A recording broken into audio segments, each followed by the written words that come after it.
Olá, oitavo ano. Estamos juntos hoje para mais uma aula de ciências com a professora Sádiva. E na nossa aula de hoje, nós iremos dar continuidade ressaltando as estruturas anexas da pele, ok? Nesse caso aqui, no número 5, traz uma pergunta para vocês. Em que partes do corpo humano as estruturas anexas são encontradas? Então, turma, nesse caso aí, as unhas são encontradas nas regiões dos dedos, os pelos são distribuídos em todo o corpo, as glândulas, no caso aí, estão espalhadas também por todo o corpo, ok? Então, nós iremos abordar, com relação às estruturas anexas da pele, as unhas, ok? Iremos abordar também, certo? As glândulas e iremos abordar os pelos, certo, turma? Então, aqui, com relação às unhas. Então, observe suas unhas. Qual é a importância delas para o seu corpo? As unhas, elas são importantes porque elas protegem as pontas dos dedos, certo? Tanto dos pés quanto das mãos. E as unhas, elas são derivados ectodérmicos, compostos por queratina dura, que possuem como principal função a proteção das extremidades, no caso dos dedos, das mãos e dos pés, bem como a atuação na manipulação de pequenos objetos. Além disso, as unhas das mulheres, das meninas, apresentam também uma função de decoração, ok? As unhas, elas crescem aproximadamente 3 milímetros por mês nas mãos e apenas 1 milímetro nos pés. Estima-se, no caso aí, que quando perdemos a unha da mão, esta demora em torno de 4 meses para regenerar-se. Enquanto a dos pés, elas podem demorar o dobro dessa quantidade de meses, ok? Então, a velocidade de crescimento pode variar de organismo para organismo e também ser inibida também em razão de alguma doença ou até mesmo uma desnutrição, a falta de vitamina, de carboidrato, enfim, ok? Então, vem ressaltando aqui para vocês, vocês vão dar uma lida, né, sobre os compostos das unhas. Aí eu trouxe uma novidade, estruturas anexas em outros animais. Ó, a pele atua no revestimento e na proteção do corpo de outros animais. Ela produz estruturas como garras, pelos, unhas, cascos, chifres e cornos. Garras, unhas e cascos são importantes na locomoção, alimentação e defesa dos mamíferos, protegendo as pontas dos dedos. As garras aqui, ó, como mostra a vocês, as garras de um felino, estão presentes em animais como ursos felinos e são projeções da pele com queratina, por isso que existe uma certa rigidez. As unhas são projeções achatadas encontradas em primatas. Já os cascos são placas de queratina compactadas, encontradas em animais como cavalo, queixada e cervo do Pantanal. A presença de pelos nos demais mamíferos. Aqui eu trouxe, ó, alguns, né? Certo? E vem ressaltando aqui a importância dos pelos, né? Pelo, que envolve todo o corpo. Nós temos aqui essa imagem do felino, do gato doméstico, né? E da lontra, as vibriças, né? São essas espécies de bigodes que eles apresentam. Então, assim, conversando com vocês, deixando bem claro que os pelos, ó, quais as funções dos pelos? Você sabe? Não? ou sim? Pois bem, né? Como eu não estou sabendo se não ou sim por parte de vocês, vamos lá? Então, deixando bem claro para vocês que os pelos, turma, eles apresentam 3 funções básicas em nosso corpo.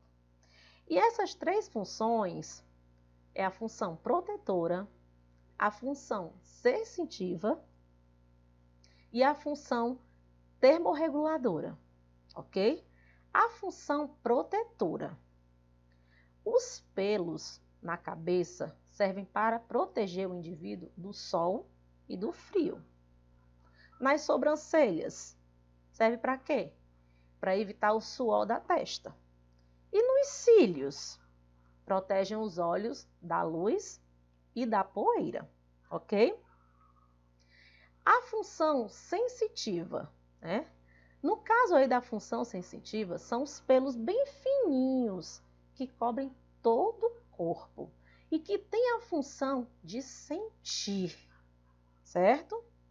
Aí eu tenho uma outra função que eu citei para vocês também, a função termorreguladora.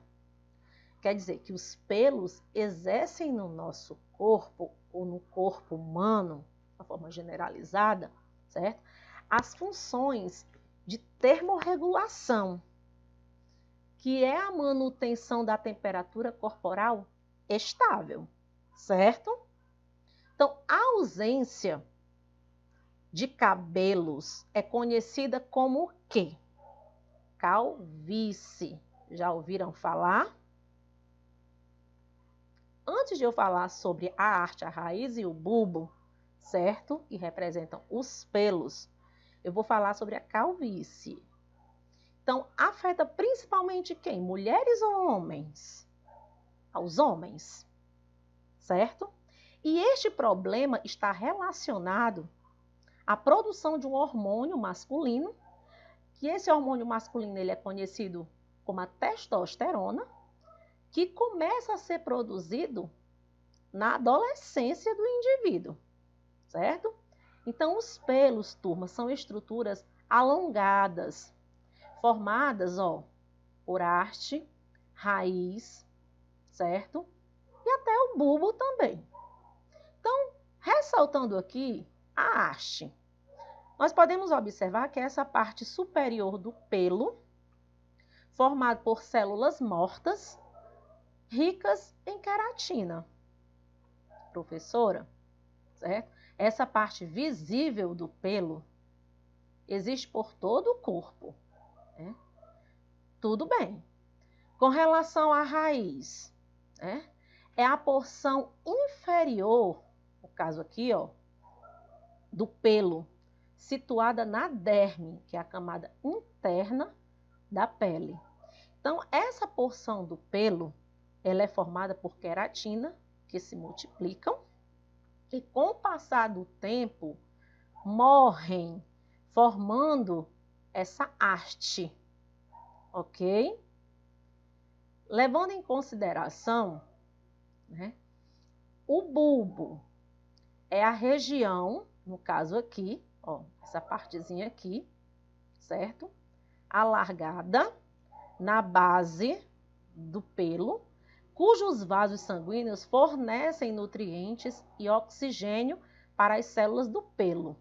Então, no bulbo, que é essa regiãozinha aqui bem, né, interna mesmo, ocorrem as divisões das células que formarão esse pelo. Vocês já ouviram falar de arrepio?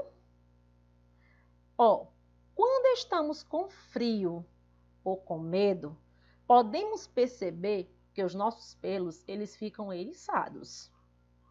Isso acontece, turma, por causa da ação dos músculos eretores dos pelos. Ao se construírem, esses músculos levantam os pelos sobre a pele, o que define o arrepio. Agora nós vamos ver as glândulas. E o que são essas glândulas? As glândulas, elas são estruturas formadas por tecido epitelial do tipo glandular, que são especializados, na síntese e liberação de substâncias.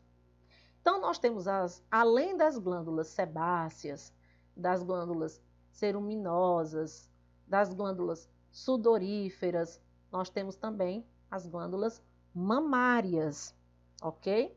E essas glândulas mamárias são glândulas produtoras de leite materno, desenvolvido somente nas mulheres. Então, é uma estrutura exclusiva dos mamíferos, ok? As glândulas sebáceas, ressaltando para vocês, são glândulas oleosas, que são glândulas produtoras de sebo, né? Impede o ressecamento da pele, impede o ressecamento do pelo, mantendo sempre macia, e forma uma barreira contra a entrada de micro-organismos no corpo. As glândulas ceruminosas são as glândulas que se localizam na orelha, certo? E elas são produtoras de uma cera. Formam uma espécie de barreira, impedindo que qualquer corpo estranho possa entrar. E as glândulas sudoríferas são as glândulas produtoras de suor, tá bom? Turma, antes de vocês realizarem a atividade que eu vou deixar para vocês, eu quero só reforçar com vocês a questão do acne. O acne é uma doença de pele que ocorre quando as glândulas secretoras de óleo, que são as glândulas sebáceas, elas tornam-se inflamadas ou infectadas, provocando as espinhas, os cravos, os cistos, caroços, cicatrizes, certo? Então, a acne, ela aparece com maior frequência no rosto, no peito, nas costas, onde o número de glândulas sebáceas é bem maior, ok?